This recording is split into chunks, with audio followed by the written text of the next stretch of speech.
Good morning, everybody, and welcome to the webinar Good Practices and Policies on Teachers and School Leaders Training in EU, that is organized within the frame of the European Education Policy Network on Teachers and School Leaders, the so-called EEPN project. My name is Pietro Santilli, and I work as a communication officer at Network of Education Policy Center, which is organizing this event and is also one of the project partners. We are very glad to have today as speaker Esther Salomon, education consultant for the European School Head Association and the EEPN project manager, and Rimantas Gelvis, who is currently professor and head of Education Policy Center at Vilnius University. Esther will give us a brief overview of the EEPN initiative, and then Professor Gelvis will present some insight from the publication he authored in the first year of the project on the topic of school heads and teacher professional development policies from a group of selected European Union countries, which is the focus of today's event. Before we start with the presentation, let me just give you a few practical information. On the top right corner of your screen, there's a cloud symbol that allows you to enter messages in the chat, and you can ask questions through this channel. And at the end of the two presentations, we will have a Q&A sessions to answer your question, to read your comments and feedback, and also to give you space in case you would like to take the floor, ask other questions, have a discussion, and such. Just while the presentation are on, just keep your microphone off so we don't have background noises going on. So before we start, I'll just add that the full research is available on the EEPN site. I put the link in the chat, as well as the link of the overall project. So I think now we are settled and ready, and Esther, in a second, the floor will be yours. Just time to make you presenter.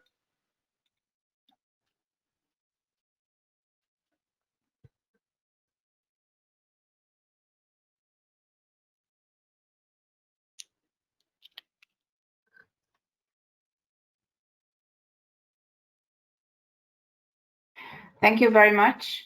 And I'm really sorry. I'm afraid there will be some background noise because they are doing some building works around here. I would like to welcome everybody at this webinar, and I will just give a very brief introduction to the network, the work we did in the first year, and the work that we are doing in the second year.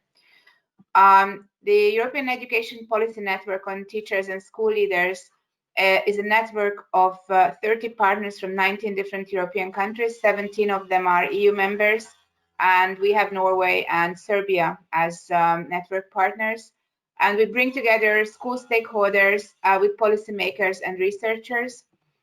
And from these participants of the network, we are requesting current practices, policies, and research in order to analyze, according to a given topic of the year, the policy context and examples, give a detailed analysis of inspiring practices, and trying to come up with some advice in the form of tentative policy recommendations that then lead to the creation of policy recommendations at the end of the year that is validated by an annual conference where not only the network, but also especially national and European policymakers participate. And we hope that we can have an actual impact on policymaking and also on practice. Because the reason for setting up this network was to promote cooperation, policy development, and implementation of at different governance levels. We all know that education is national competence, but there are some agreed policies that the European Commission would like to have at the national level or even lower levels through policy transfer, policy learning, and also learning from each other's practices. This way, we are supporting the work of the European Commission but also while we're working, building on activities that have been done before, especially through different EU-funded projects, we are also trying to have this policy transfer from national from European to national level. I'm sorry. In the first year, the network was tackling the question of teacher and school leader careers. And we were trying to find challenges and solutions on making these careers more attractive in Europe. At the beginning of our work, we identified a lot of challenges, and we wanted to find solutions for some of these at least, or offer different solutions for these. I'm not going to read out the slides because you're all familiar with it. You know that we have an aging teacher population that has several issues that need to be addressed in case we want to have quality inclusive education for all, and not just maintain the level of professionalism leading to quality and inclusion, but also increasing it, because we all know that we need more inclusive school systems. Through the research work that we've been doing across the different studies, we basically identified 5 main policy areas where we were analyzing policies, practices, and research. And what I'm going to give you in these very few minutes is just some highlights of the different policy areas that were identified in the research. With regards to social status and salary systems, probably everything is very interesting that is on this slide, but I highlighted 2 things. One is that one of the most important drivers for teachers is the perceived benefits or convenience of teaching. So not naturally or not necessarily the actual benefits or convenience.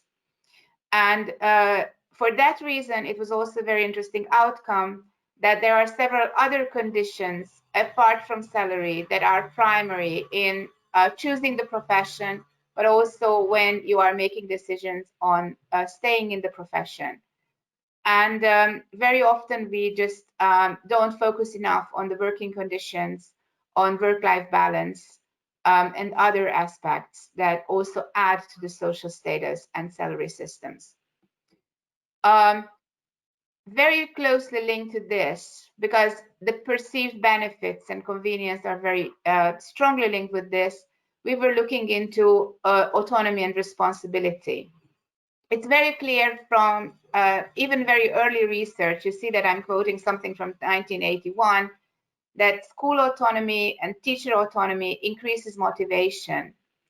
But at the same time, we have also found that external performance targets and very, very high accountability that is more and more present in European school systems can be a very major demotivating factor. And the very key is in the middle of this slide that I'm showing, is that the confidence to face challenges, to be able to live with your autonomy, very much depends on the level of support that a teacher or school leader receives. And what we have found is that very often even teachers don't get enough support, but in the case of school leaders, it's even more apparent that they are more or less left to their own devices. The third area was recruitment and initial teacher education, where I think probably Rimantas will also tackle this topic later on. We were discussing the dilemma of very high entry standards into the profession, because we're already facing a teacher shortage. But at the same time, if you look at the example of Finland, you see that high entry standards actually have a huge impact on the outcome. And we were also looking into different pathways to teacher and school leader professions. And what we have found is that only 1/3 of school systems offer alternative pathways, so that you don't necessarily have to go through initial teacher training full-time to be able to get to the point when you become a teacher. But at the same time, and it is very closely related to autonomy, 3/4 of school systems actually have an open recruitment system. So a lot depends on the school leader when they are building their own teams. Because as professional support is so important, a good team who can support each other is also key for teacher retention. And the last area is actually professional support, where we have found that high quality coaching and supervision is just, well, probably even more important than training. This is something that is often missing from systems. Also, very often the system itself is focusing a lot on professional support of teachers in the early stages of their careers. But what we have found is that professional support is just as important also at later stages, and that school leaders also have professional support needs, especially coaching and mentoring needs. And this is something that is not really provided for them very often. And last but not least, we were looking into career pathways and appraisal systems. Coming back to the first slide, I was mentioning the perceived benefits. Appraisal systems are beneficial even if they are not totally linked to salary or working conditions, or if they are not systemic. So it's very important to have different appraisal systems that are the basis of promotion, salary increase, where you can actually feel that you are well rewarded and well appreciated member of a professional community. Also, you need to have built in supportive remedial measures, for example, to tackle with burnout. But also, if there are less systemic examples, less systemic tools, it also leads to professional satisfaction and self-esteem, and subsequently it also leads to retention in the profession. So, for example, awards are a very often overlooked but very important element of career pathways and appraisal systems. In the second year of the project that started at the end of July this year, we are looking into a totally different question: new roles and competencies for teachers and school leaders in the digital age, which is a huge topic. And what we did is we are trying to focus on 5 interlinked and still very broad elements: technical tools, communication and critical thinking, collaboration, professional collaboration and teaching collaboration, entrepreneurialism, and active digital citizenship. At the moment, we are in the research phase. So we have gathered education research, inspiring practices, policies, and relevant EU-funded projects. And currently, we are analyzing it.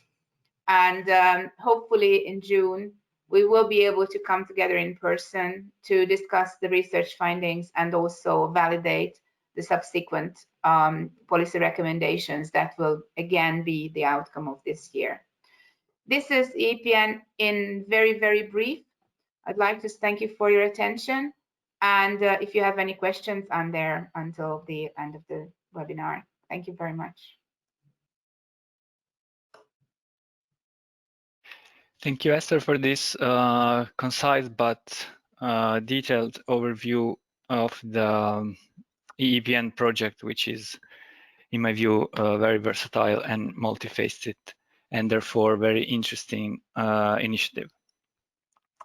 As Esther said, if you have other question about the project, just approach us in the chat, and we will get back to you in the second part of the webinar.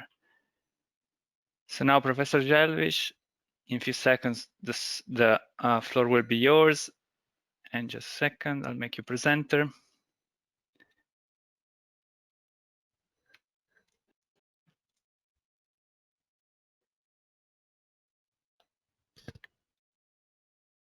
Hello, everybody. I hope you can see my slides.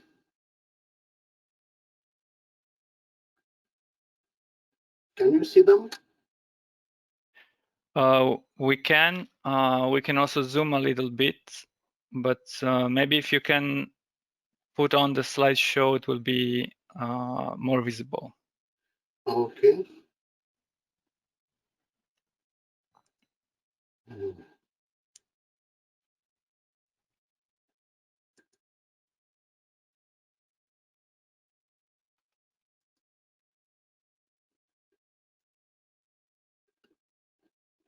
So now I think it's fine.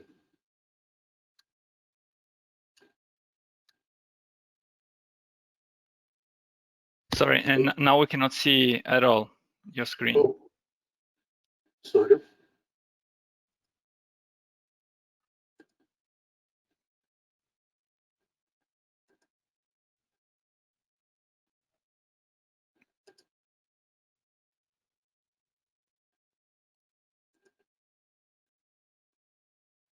Okay, now we see it again.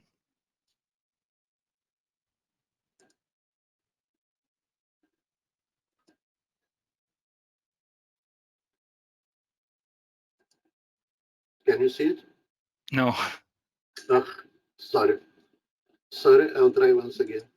Just to try to press F5.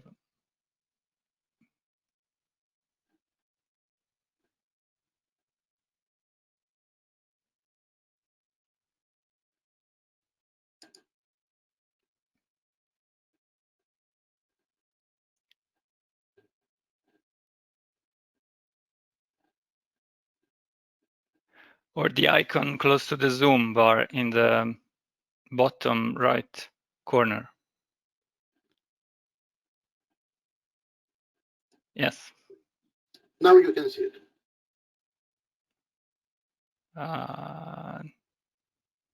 Nothing changed actually, but okay, we can maybe go on. Okay, so let's go on. I would like to present a desk research which was completed as part of the project. And let's start from telling that educational effectiveness is one of the measurable aspects of quality, and it provides a possibility to estimate to what extent the country succeeded in achieving the vision of future education. And I hope you will agree that the most important and valuable human resource in education are teachers and school leaders. It's commonly acknowledged that teacher quality is the most important factor in determining the student outcomes. Therefore, it's vitally important to study, review, assess, and apply good practices in policy implementation regarding the career paths and professional development of teachers and school leaders. In our disk research, we chose the context input process output model as a common framework. The model is used by many international agencies, and it was suggested as a basic theoretical model for studying educational effectiveness and improvement. In our research, we focused on a group of selected European countries, which within different socio-economic and cultural contexts provide efficient education and continuous professional development for teachers and school leaders, implement policies and practices, leading to quality schooling measured by the level student achievement. The disk research was conducted by using online research publications and documents and other written materials published during the last 10 years. Well, when I say the last 10 years, I had in mind that the research was made a year and a half ago. The main groups of publications include publications on the international organizations, international handbooks, publications of researchers with established international reputation.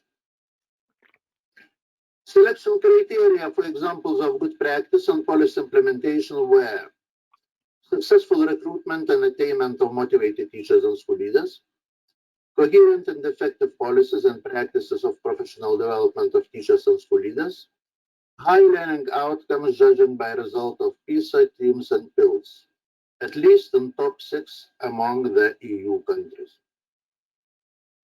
We chose examples of good practices and policy implementations from different geographical regions of Europe. The so-called old EU member states, Finland, Netherlands, Austria, Ireland, representing all 3 dominant European educational models, Scandinavian, Continental, and Anglo-Saxon.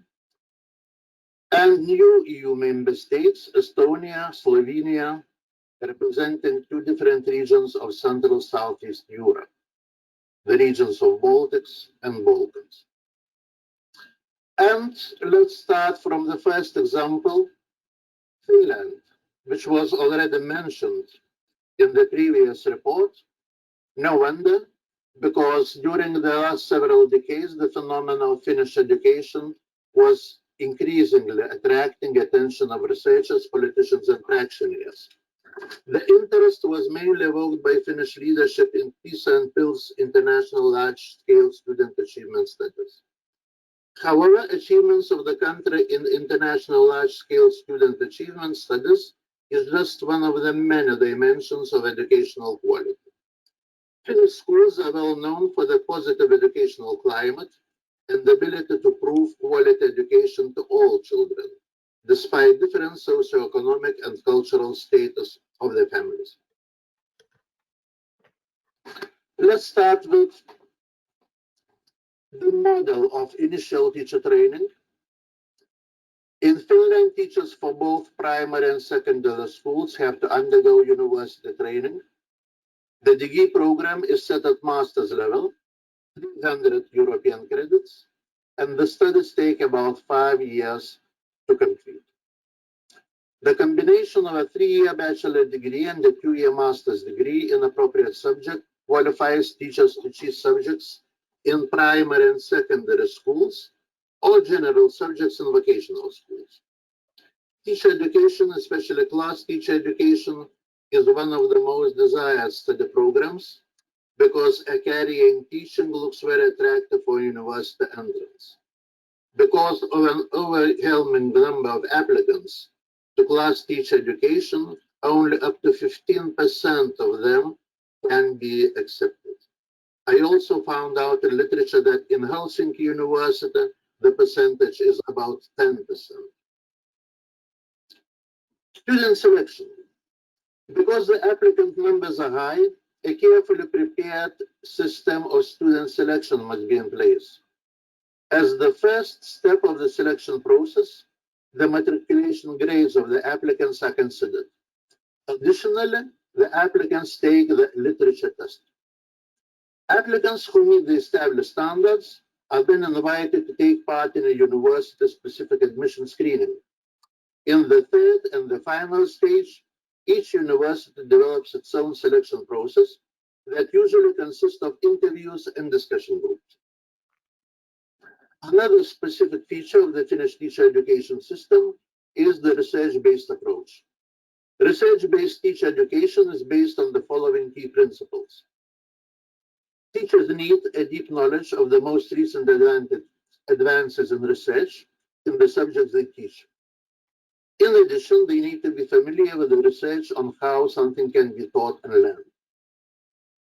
Teachers must adopt a research-oriented attitude towards the work. This means learning to take an analytical and open-minded approach to the work, drawing conclusions for the development of education based on different sources of evidence, coming from the recent research, as well as their own critical and professional observations and experiences. And finally, teacher education in itself should also be an object of study and research. Teaching practice. A minor proportion of clinical training occurs in seminars and small group classes within a department of teacher education, where students practice basic teaching skills with their peers. Major teaching practice experiences occur mostly within special teacher training schools governed by universities, which have curricula and practices similar to those of ordinary public schools. Students also use a network of selected field schools for practice teaching. In primary school teacher education, students devote approximately 15% of their intended study time. For example, in the University of Iowa School, 40 European credits. In subject teacher education, the proportion of teaching practice in schools constitutes about 1/3 of the curriculum. Induction. When after graduation, finished teachers start their professional careers in schools, a period of induction plays an important role in the process of their continuous professional development. Until recently, the practices of induction in finished schools were rather diverse. In some schools, induction was a well-defined responsibility of school principals or deputies, while in other schools, induction responsibilities were assigned to experienced classroom teachers. Salberg notes that teacher induction is an area that still requires further development in Finland. Tutoring. The goal of the national tutor-teacher model is that all the basic education schools in Finland will carry a tutor who supports and advises other teachers to introduce new curricula. The aim of tutoring is to support schools and teachers in the school reform. Tutor teachers started their work in spring of 2017. Nearly 80% of municipalities nationwide at that time were already involved in the first phase of the tutoring project.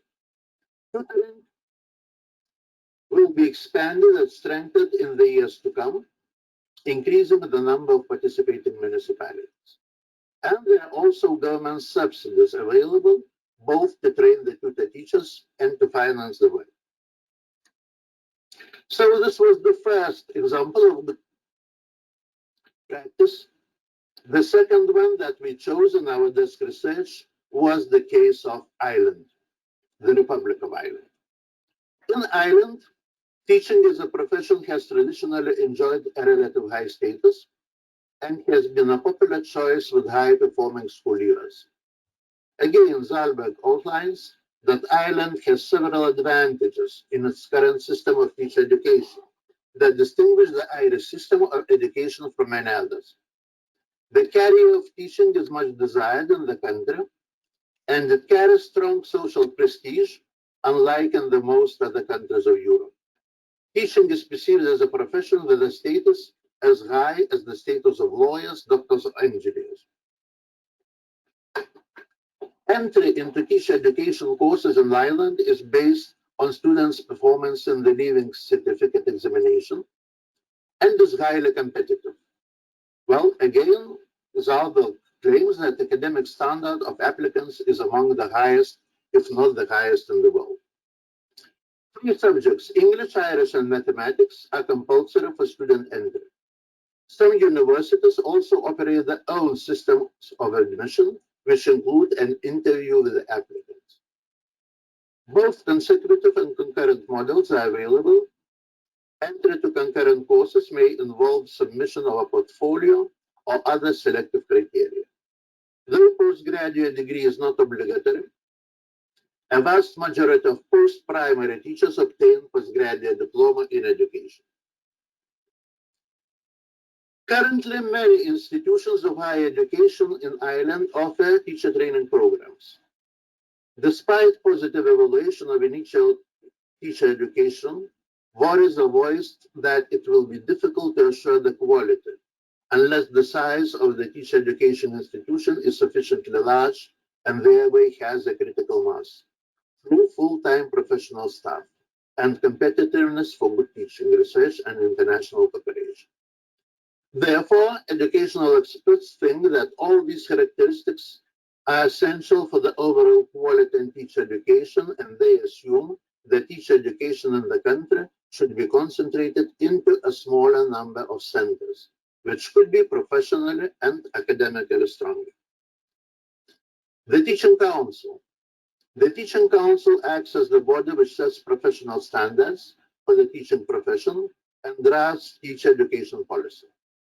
The aim of the Council is to achieve and maintain a high level of professionalism for teaching. The Council ensures standards are upheld in the teaching profession by setting the requirements for entry into teaching, maintaining a register of teachers who meet the council registration requirements, establishing and monitoring standards, developing and promoting a code of professional conduct, investigating complaints regarding the fitness to teach of registered teachers. Deutschland, well, I hope I pronounced it in a correct way because it's an Irish word.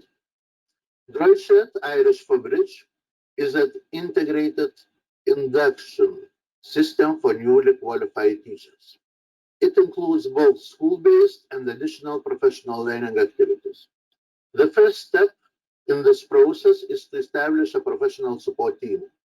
This is a team of registered and experienced teachers who work collaboratively to support the novice teachers.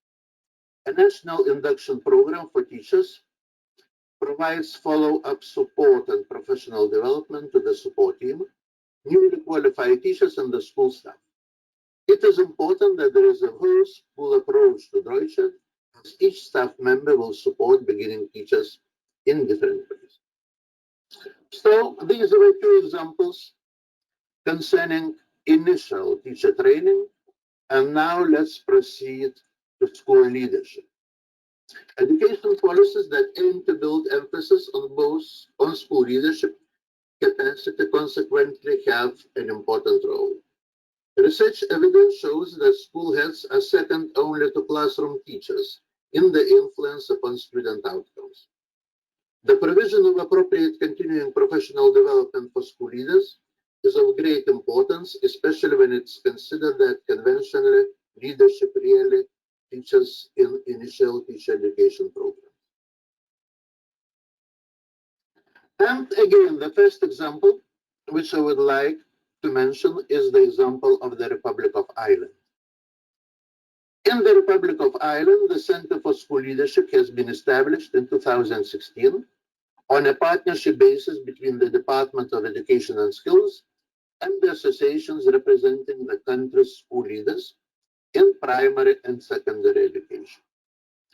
The center's responsibility extends across the continuum of leadership development, commencing with pre-appointment training through to induction of newly appointed principals to continuous professional development throughout the leader's career. The center also serves as an advisory body for the department. The center will have a particular focus on the needs of newly appointed principals and experienced principals experiencing professional difficulty and/or challenging situations. The center offers postgraduate studies in school leadership. The program is jointly awarded by the University of Limerick, the National University of Ireland, Galway, and University College Dublin. The program is part-time and lasts 18 months. There are 6 taught modules delivered in 12-week semester-long blocks. The content is based on the 4 domains of the quality framework for leadership and management. Leadership visits are an integral part of the course, with participants visiting schools other than their own and the leadership and management setting outside of the education field. The course is open to all teachers with 5 years experience in teaching who are registered with the Teaching Council. Another example, the Netherlands. Similar to the Irish Center for School Leadership, Dutch educational institutions also offer school leaders an opportunity to obtain an academic degree. The Netherlands School of Educational Management is an association of 5 universities and offers accredited courses of Masters in Education Management and Masters of Integral Leadership. The School Leaders Association and the School Leaders Academy jointly developed professional standards for school leaders and maintain a registration system for school leaders who meet the professional standards. The third example is a Slovenian one. The main institution which offers training for school leaders in Slovenia is National School for Leadership in Education.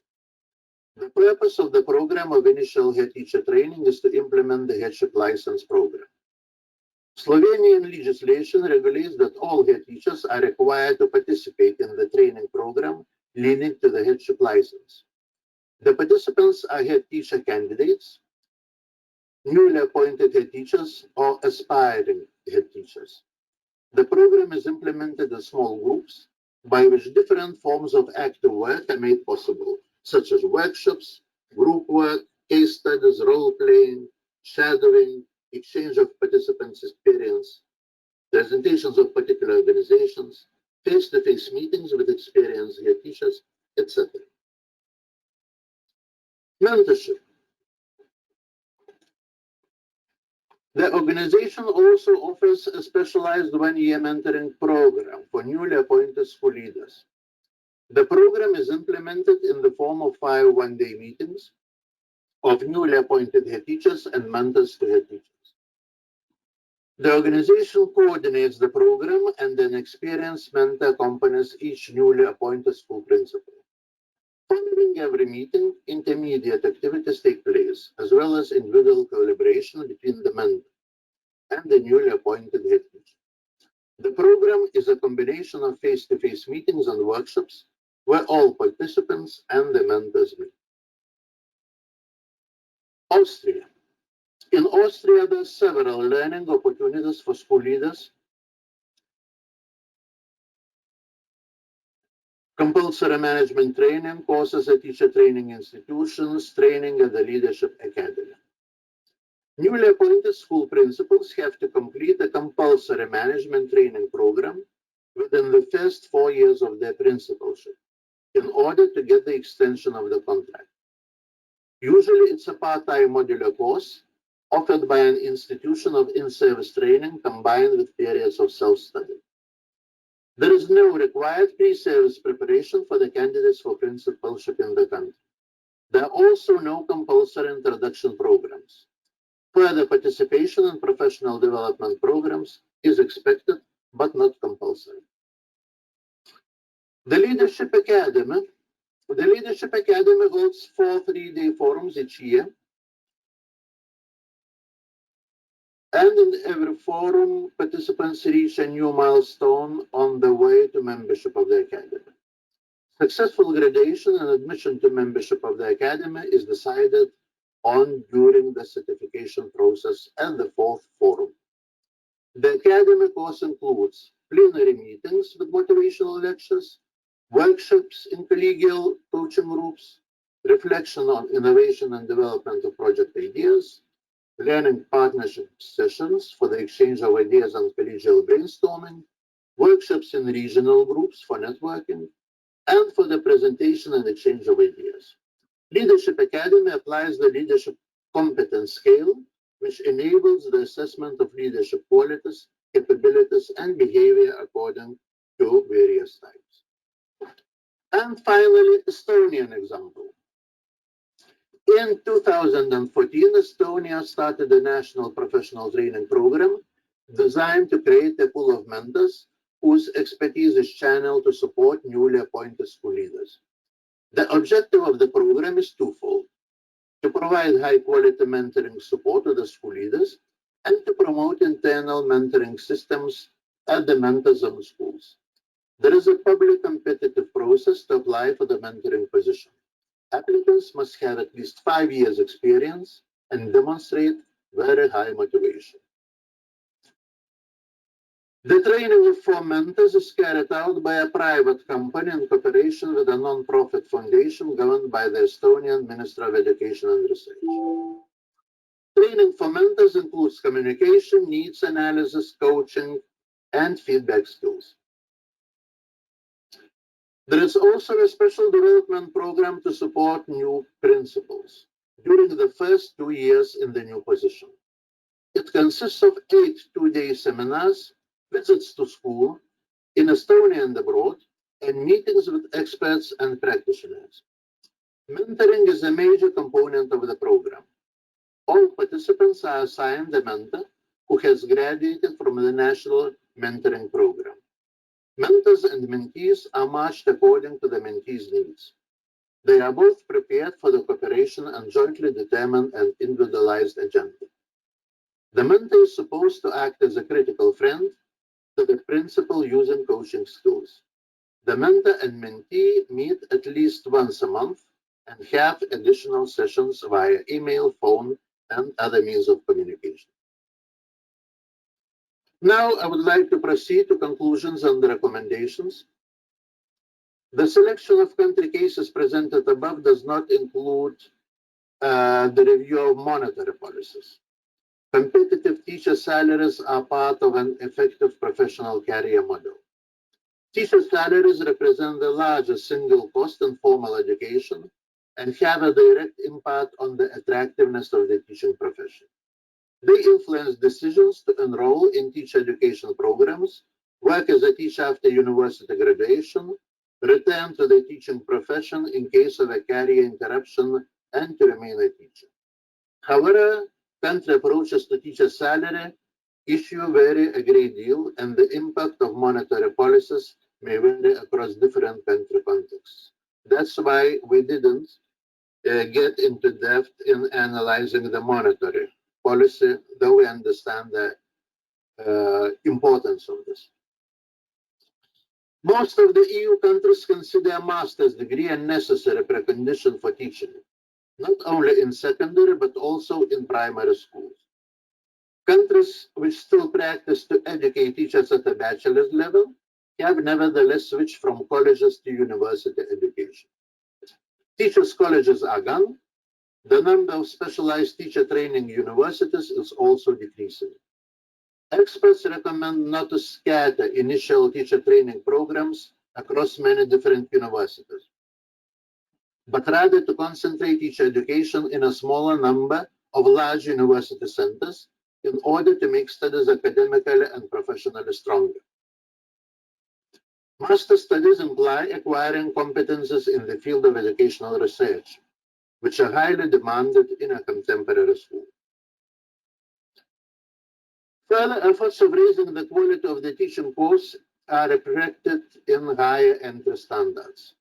The dominant tendency in the EU countries is setting higher requirements for entrance to teacher education studies. Rigorous entry requirements are also related to the attractiveness of the profession. Higher standards of education usually translate into better employment opportunities and higher earnings. School leaving certificate with high matriculation grades does not apply as the only criteria for successful enrollment. In a number of countries, additional entrance exams, aptitude tests, or admission interviews are held in order to select the most talented and motivated students. Another observable tendency is the increased focus on the induction process. Most teachers leave the profession during the first several years of their teaching career, and for that reason, the effective system of adaptation for the beginning teachers is crucial in order to retain young professionals. Besides that, teachers have to prove that they are fit for the teaching job. Therefore, they often have to undergo probational periods before gaining access to the permanent teaching position. Induction, where it exists, may occur at the same time as probation or be an integral part of it. Tutors, mentors, professional consultants, or support teams, both internal and external, may assist the beginning teachers and help them during the probation period to gain confidence and avoid early burnout. We can also observe continuous attempts to develop more effective continuous professional development. In most of the EU countries, teachers are legally entitled to have paid days for their professional development. In a free market of educational services, not all of these courses are relevant and respond to the needs of the school. Short occasional courses are less effective in terms of professional development. School-based training with participation of school leadership team make greater impact than individual visits to in-service training courses. Schools have to elaborate long-term strategies of professional development. Training of professional development consultants can contribute to better school-based career planning. On the national level, governments also seek to install systematic, coherent models of teachers' competence development, spanning the entire career, and to update the already existing schemes of regular teacher appraisal. Countries where the teaching profession is less popular have to solve another problem. raise the quality of teacher education, and make the teacher's career more attractive. They have to face the dilemma. The higher the requirements, the fewer the candidates.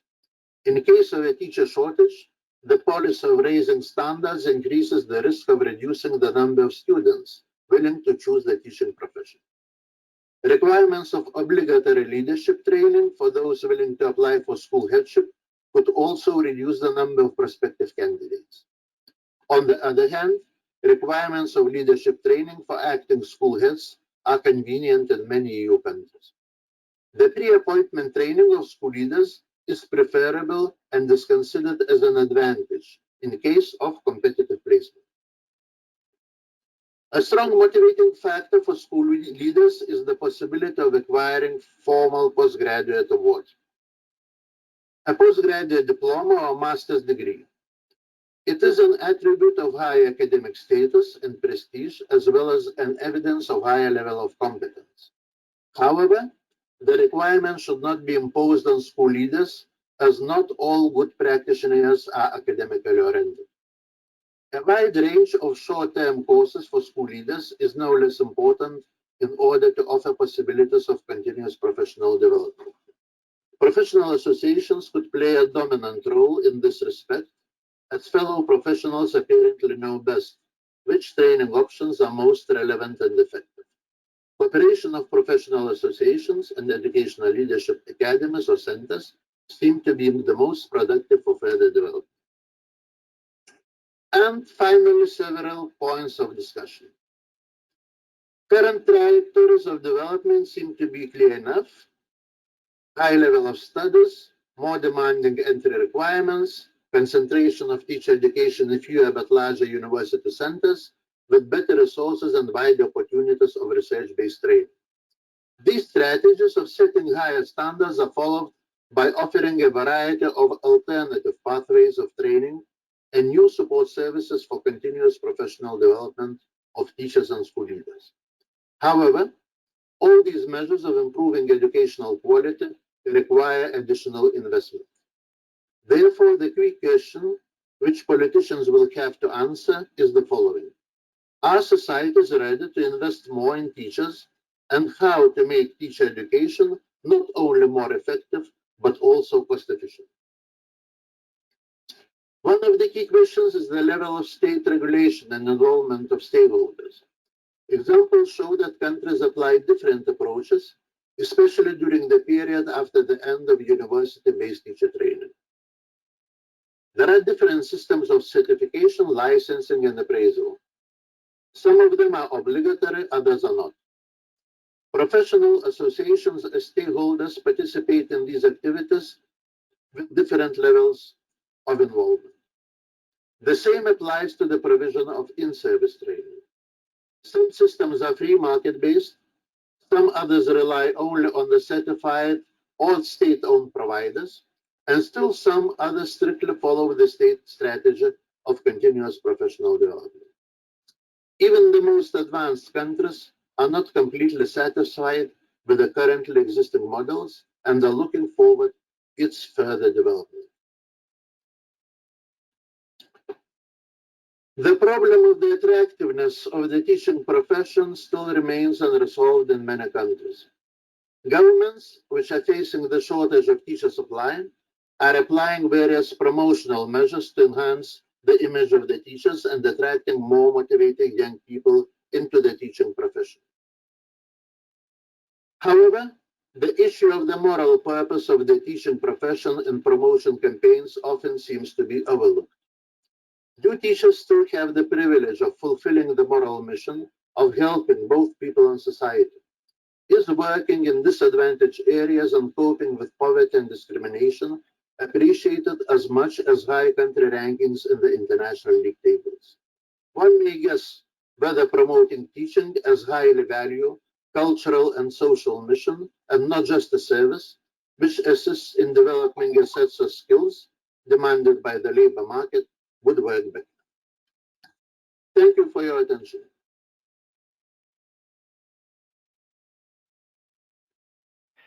Thank you, Professor, for your detailed overview of the research you conducted in the first year of the EEPN project. And now is the time for some follow-up question, if there's any, either in a written form or asking for the word.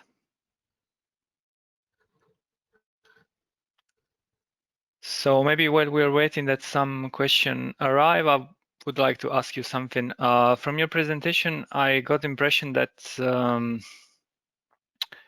path for teachers and school leaders are apart in a way. And I was wondering if policies at one point consider the opportunity to mix those two groups together for like collective development program.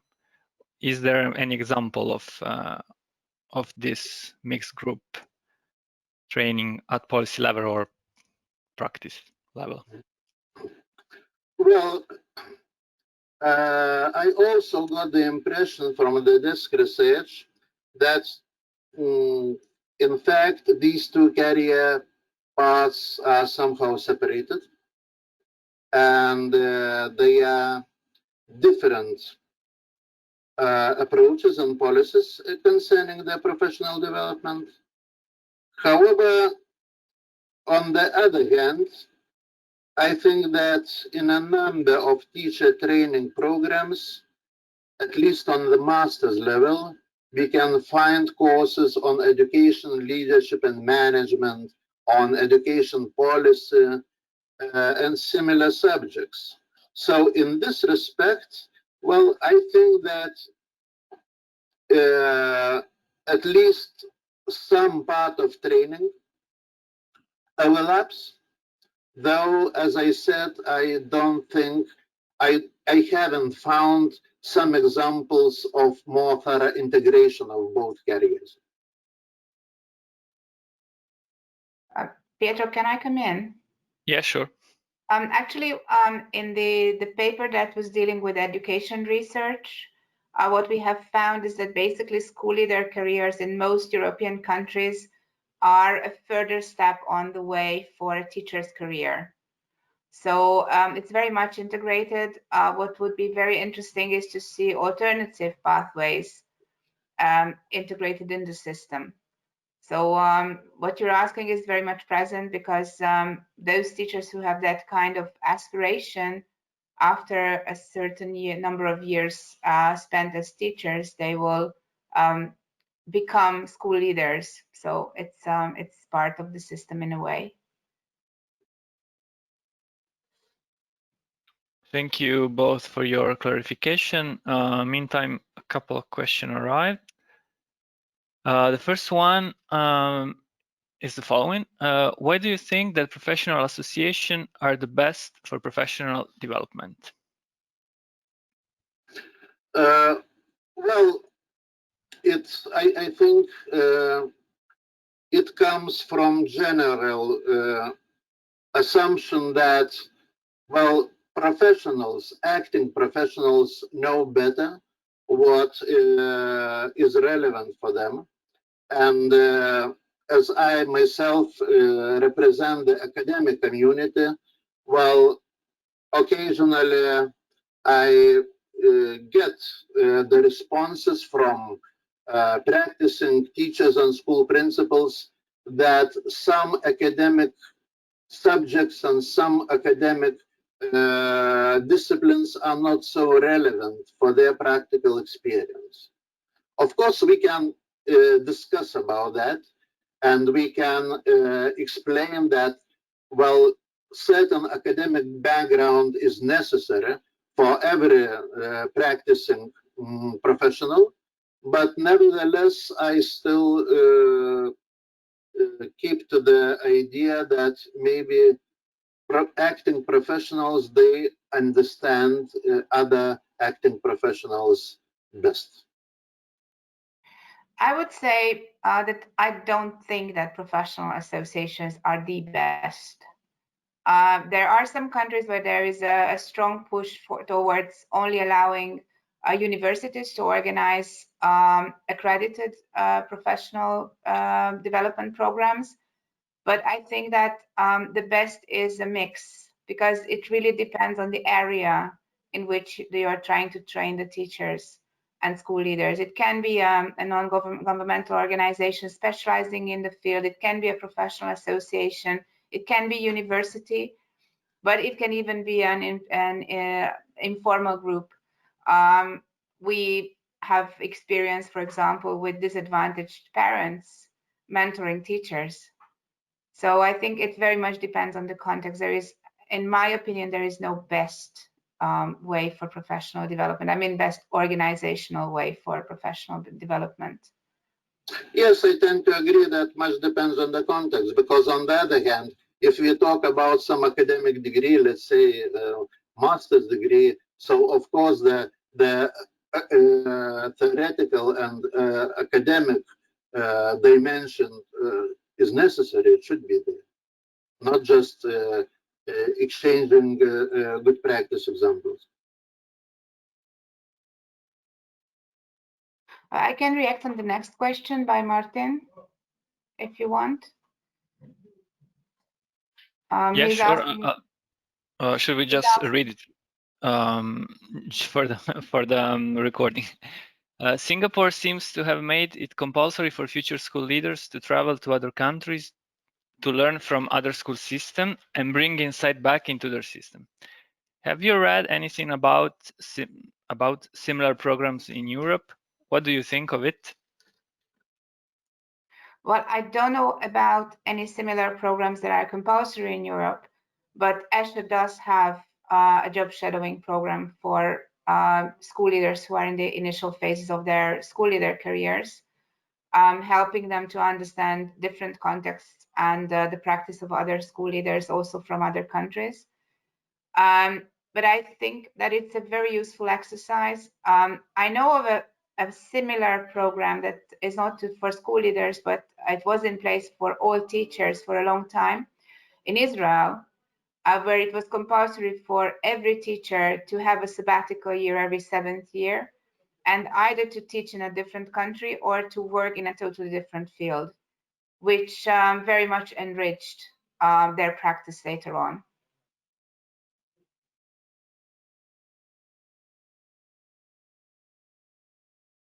Yes, I can just add that I also don't know any examples where such exchange is compulsory, but there are various projects which enable that kind of exchange.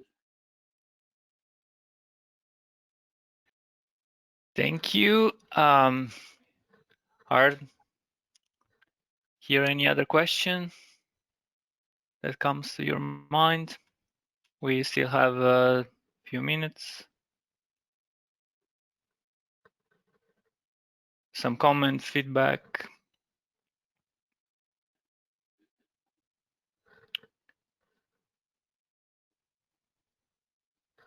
It seems that there's no, but if something come up to your mind later on, you can get back to me and I'll get in touch with our guest of today's event, so we can get back to you later on. I just maybe invite you once more to check out the research and the EEPN website, and I invite you to follow us for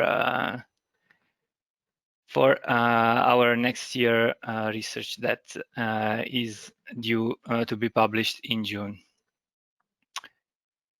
So if there's no more comments, I would like to thank you all for attending this webinar, and I hope to see you next time with us. Okay, thank you. Thank you both of us, Esther and Rimantas. It was very interesting, and have a good day. See you next time. See you. Bye. Bye. Thank you.